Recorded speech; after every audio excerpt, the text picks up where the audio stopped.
Hi all, welcome to our channel. Potato fry అంటే ఎంతమందికి ఇష్టం ఉండదు చెప్పండి. సాధారణంగా కావాలనే వాళ్ళే ఉంటారు. నా స్టైల్లో పొటాటో ఫ్రై ఎలా చేస్తానో ఒకసారి చూద్దాం. ముందు ఒక పాన్ తీసుకుని ఆయిల్ వేసి హీట్ అయ్యాక ఆవాలు, జీలకర్ర, కరివేపాకు వేసి ఒక్కసారి వేయించుకోవాలి.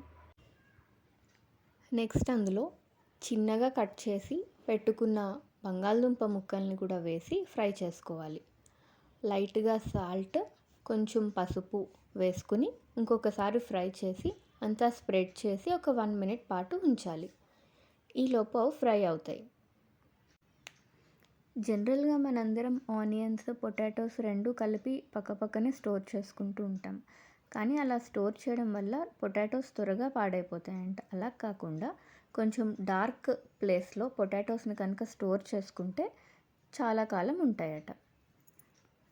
అవి ఒక్కసారి ఫ్రై అయిన తర్వాత నేను గార్లిక్ యాడ్ చేసుకుంటున్నాను. గార్లిక్ ఆప్షనల్, నచ్చితే వేసుకోవచ్చు, లేకపోతే లేదు. గార్లిక్ వేసుకుని కలుపుకుని ఒక 1 మినిట్ పాటు మళ్ళీ ఉంచాలి. తరువాత సాల్ట్, కారం వేసి మళ్ళీ ఒక 1 మినిట్ ఫ్రై చేసుకోవాలి.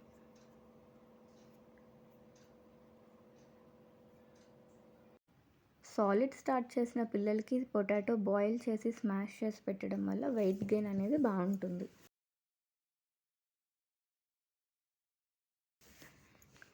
నెక్స్ట్ ఇందులో నేను ధనియా పౌడర్ యాడ్ చేసుకుంటున్నాను. ధనియా పౌడర్ యాడ్ చేసి ఒక 1 మినిట్ ఫ్రై చేసుకుని ఆఫ్ చేసుకుని సర్వ్ చేసుకోవడమే.